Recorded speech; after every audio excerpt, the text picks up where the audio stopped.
Hello everyone, welcome back to my channel. For today's layout, we are doing a 6x12 layout in my 6x8 album using the American Crafts Dreamer collection, and we are continuing to use the foiled elements I did in a recent video when I learned how to use my Gina K fuse foiling machine. So these are all the projects that I learned different techniques. This was using the hot foil gel through a stencil, and then it was the opposite effect there. And then these were the poly glaze sheets. This was the first one, and then this was the opposite of that one as well. And so I think I mentioned it in that video that I'm not really a card maker, so these are meant for cards. And while I could definitely take a stab at it and make a few simple ones, I simply thought, well, let me incorporate these into a scrapbook layout, or into my memory keeping in the style that I'm comfortable with. So I did a layout last year with the Simple Stories collection. I forgot the name of it. Live in Bloom, I believe. And I did 2x2. So it's not groundbreaking right now, but I did 2x2 squares so that it was a double page layout, and I was able to feature pattern papers from that collection. So I haven't played with the Dreamer collection yet. It's all purples, and since this is all purple, I thought, you know what, let's do like a 2x2 sort of swatch layout. Even recently, I think even Paige Evans had done one on her Make It Mondays, and they're all 2x2s on a 12x12, which is also cute too.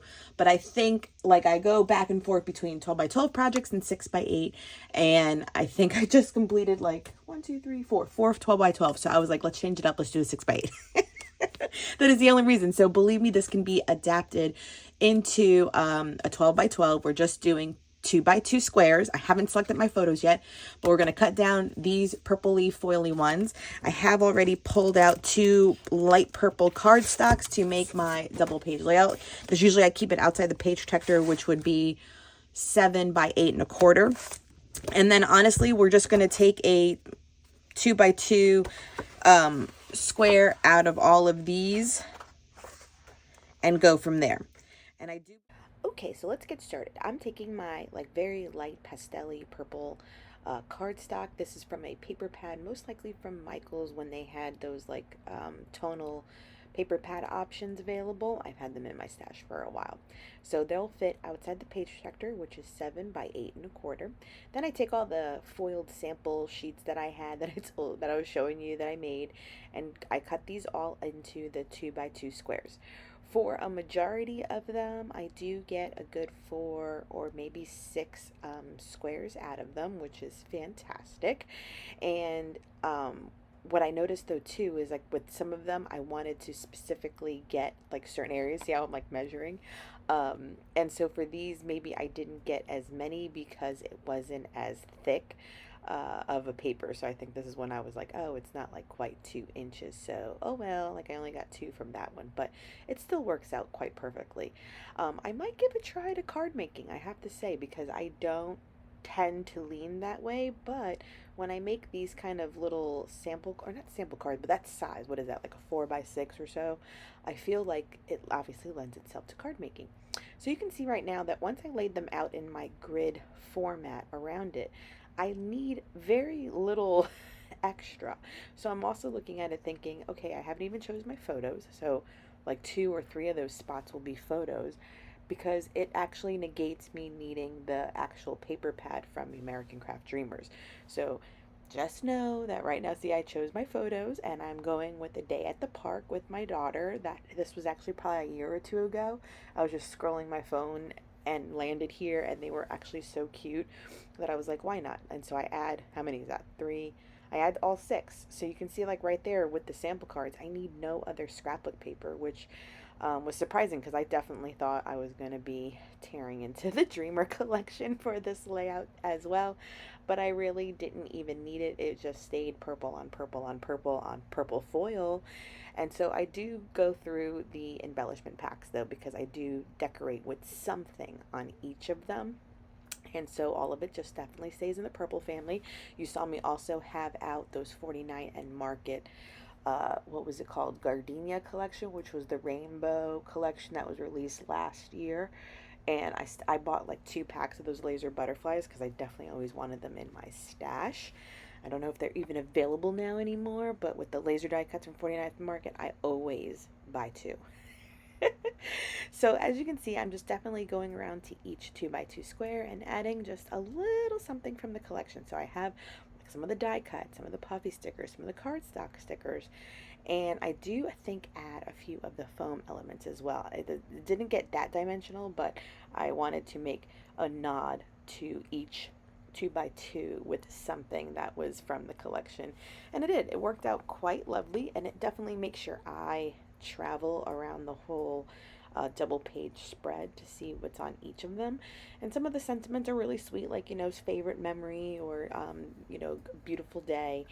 Those sentiments work well for any sort of storytelling. And I'll actually, now that I think back on it too, I really didn't do any formal journaling on this, but like I said, I just used park pictures that were all from the same, and her little face on all of them.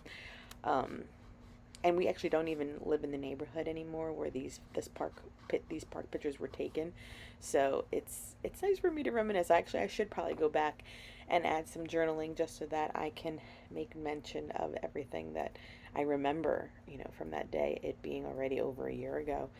So she was probably like 4 in those pictures, and she's 6 now. It's so funny to look back as a mom. Like, I'm so glad I document, you know what I mean? Like when moments like this happen where I'm just like, oh my God, like I don't even remember everything that happened that day. Like, did she have a tantrum? She must not have. Did she, you know, did we go to the potty okay? Did she have an accident? Because, you know, we went through our potty training woes. So for the title, I definitely wanted to use something, and nothing from the actual Dreamer collection was big enough to occupy the space that was available. So I went in my stash, and this thicker collection, I forgot what it was called because I don't have it in front of me, but it does look like a Amy Tangerine collection one. I'm sorry about my ponytail and head getting in the way there. That was me lining it up just right. So I don't remember the collection name, but it was definitely, it's a chipboard, and it says "What a Lovely Day" across it, and it's in a gold foil as well. So I'm definitely in my foiling era. Anytime I can bust out those, my foiling machine, or the Tacky One Dry Gel Medium, or the hot foil gel through a stencil, oh, I'm playing with it, and I just have so many other ideas ready to go with that. And it worked out good, and I do believe I add in, as my last soiree on here, either gold Heidi Swap color shine splatters, or I can't remember, or do I go in with some sequins? Oh, nope, there it is, gold Heidi shine. There's always 2 things that I reach for: gold splatter still, and I still just don't love any options out there, but I still have a bit of these to go. Okay, that will wrap up this layout. How fun is it? I have to let that gold paint splatter dry down, but I used all of the foil pieces, and even now my title is gold foiled, so it's perfect. And I love that I was able to accommodate it for my 6x8 album. Like I said, it's just a size I've been comfortable in, and changing up the size. This format could have worked for a 12x12 too. Just put all of them on a 12x12 paper, would have been the same outcome. I just did it as a 6x8. I hope you've enjoyed this layout and found some inspiration. I will leave as many of the products that I use down below. If you're curious on how I made all the foil pieces, I will also link the how-to video on all the foiling that I did to get those cards in the first place. It was really fun. It's lengthy, but it's really fun and really good. And I left some of my mistakes in there, and I teach you some techniques, and it's all in there. Thank you so much for joining. Please subscribe if you haven't done so. Give this video a thumbs up, and until next time, bye.